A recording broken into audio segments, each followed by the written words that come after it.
मध्ये काही जवळ अशी लोक असतात की त्यांच्या जवळ आपलं कपट असते. म्हणजे काही लोक आपल्याला फसवायचा प्रयत्न करतात, परमार्थ असो काही असो, सगळ्या गोष्टी.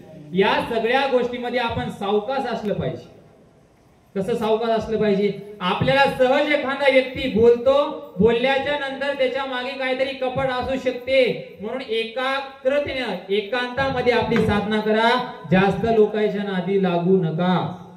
मी उलट सांगत असतो, कमीत कमी बघा ना तुम्ही, आपण जर फिरायलो जातो गावामध्ये तरी कशाचा विचार करायलो?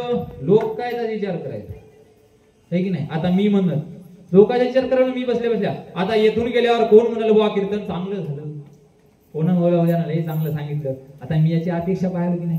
कोणतरी मला चांगलं म्हणावं, काही म्हणावं. म्हणजे मी काय पाहिलं, लोक काय म्हणतात मला, याच्याकडे आपलं जास्त लक्ष नाही. परमार्थ करत असताना लोकांचा इथं काही संबंध येत नाही. परमार्थ करत असताना परमार्थ स्वतःचा आहे, स्वतःचा. लोकच मला असं म्हणते, लोक